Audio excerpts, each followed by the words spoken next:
Hello everybody, here we are. We're back at the local mango farm that I did a video on a couple of days ago, and they have a lot more in season now. We're going to see some common varieties, but we're all going to see some uncommon varieties to the world, but not too uncommon here to Florida.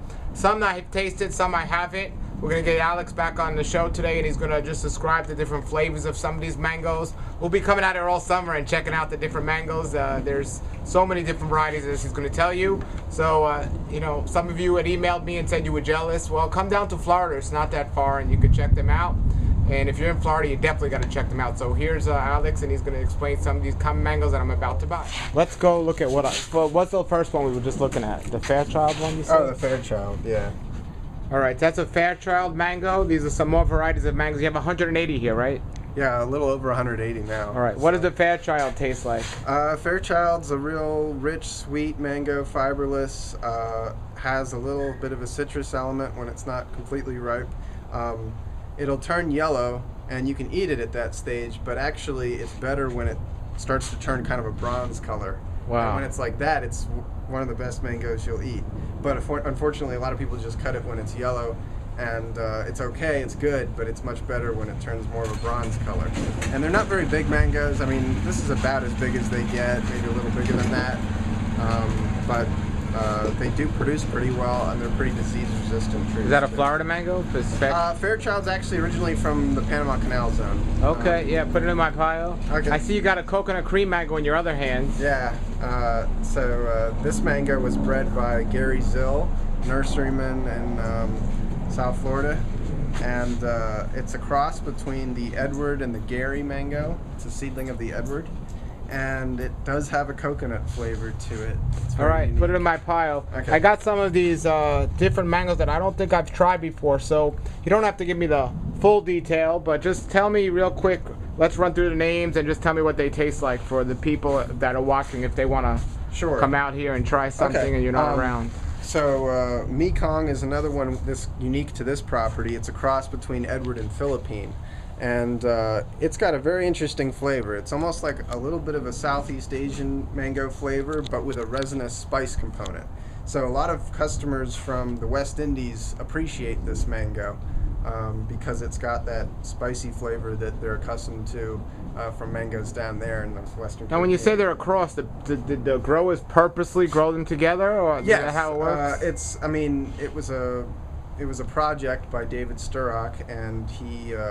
I believe he tied branches together so that the insects would cross-pollinate between. So with all the different varieties of mangoes, you could have endless different varieties of people knowing how to crisscross them. Absolutely, yeah. I mean, it depends on just what their cross was, and okay. I mean, the possibilities are endless. So what else? How many mango varieties are known to man? Like not the wild ones, just the ones that are named. Probably, I mean, there's probably thousands with names, at least at some level. I mean, in terms of what's well known, probably you're looking at somewhere between 700 and 1,000 that are like well known and well cataloged. It could be more than that, but at least internationally speaking.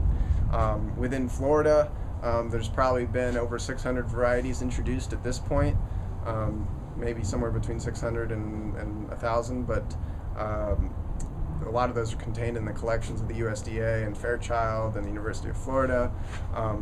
And then, you know, taking it down a little further, there's maybe a couple dozen in Florida that are common in the sense that you can at least find them in multiple places.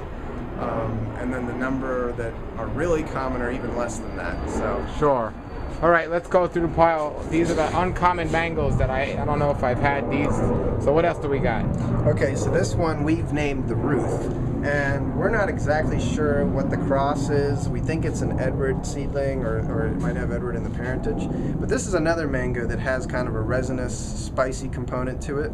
And it also has to get very ripe before it tastes good. If it's cut a little early, it can be kind of mealy and just not that sweet. But when it gets really extra ripe, it's a pretty nice mango. And this is another one that's appreciated by people from the West Indies, and Indian customers appreciate it too. So another one we have is the Simmons. Now Simmons is a cross between Hayden and Carabao, or the Philippine mango. And it was named after Edward Simmons, which is the same person that the Edward mango was named after. Edward was also supposed to be a Hayden Carabao cross, which makes these mangoes siblings, basically. And Simmons is a pretty nice mango. It's kind of got more of a tart flavor than Edward, it's fiberless. It has a unique trait in that it's polyembryonic, so it will produce multiple sprouts if you plant the seed. It's a heavier producer than Edward, and it's also very disease resistant. Usually fruit is very clean and doesn't really get much anthracnose. So we like this mango, and it really should have more plantings, but it just never became very well known like the Edward did. So, and yeah, what's that? Oh, this is a Floragon, and Floragon was a mango selected in the 30s or 40s in Fort Lauderdale, and it's a cross between at a minimum, it's a seedling of Saigon, and it might be a cross between Hayden and Saigon. Saigon is a mango that was introduced from Southeast Asia in the early 20th century, and it's a fiberless mango, extremely heavy producer, very disease resistant. I grow this mango out in Loxahatchee, where it's hard to get mangoes to produce well. This mango will spit out fruit in high humid, high disease conditions without any spraying, without any real care. So it's a very, very reliable producing mango, and a nice tasting mango. It's on the milder side, but when the weather is dry and it's not raining too much, this mango has a pretty nice flavor, and a lot of people like it. So not a really pretty mango, it just turns yellow, but yeah, we like it. All right, so tell us about this one. Okay, so Springfells. Springfells is a mango that was selected in West Palm Beach, actually, and the original tree is still there, I think, over on Cordova Road. But it's a Hayden seedling of some sort, and it was originally called the Springfells Superior because back then they thought that this mango was tops, back in the 20s. So, very beautiful mango. They actually get pretty big. I don't really have any really big examples of it, but they can get over 3 pounds. So really big mango, really pretty mango, and it has a flavor a lot likened to pineapple. I mean, that's the most common flavor profile that this mango gets compared to. So real pineapple-y flavor. It has a little bit of fiber, but not really bad. Like it's not terrible.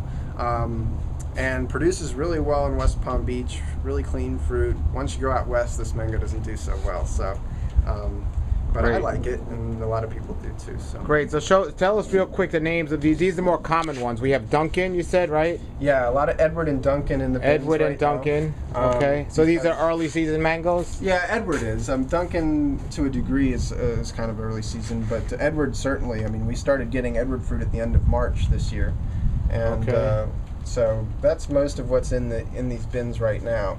Edwards and Duncan, okay. Yeah, so we have 60 Edward trees, and they're kind of at the peak of their season right now. So we have some other varieties like the Young. This is a cross between the Edward and the Kent. Produces pretty well. It's a milder mango, not as sweet as the Edward. But most of the bins have a lot of Edward in them. Great. For the people in the West Palm Beach area or anyone watching in the world that wants to come here, give us your address and your contact information again. Our address is 1010 Camellia Road, West Palm Beach, Florida, zip code 33405.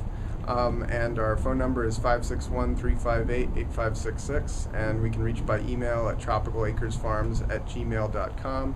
And you can find us on Facebook at facebook.com/tropicalacresfarms. All right, everybody, there it was. We are in mango heaven, as I like to say, and we're gonna have a great time here eating these and tasting these and coming back and trying some more. So thanks for watching. Have a great day, everybody, and a great raw life. Put your comments below the video. Thank you.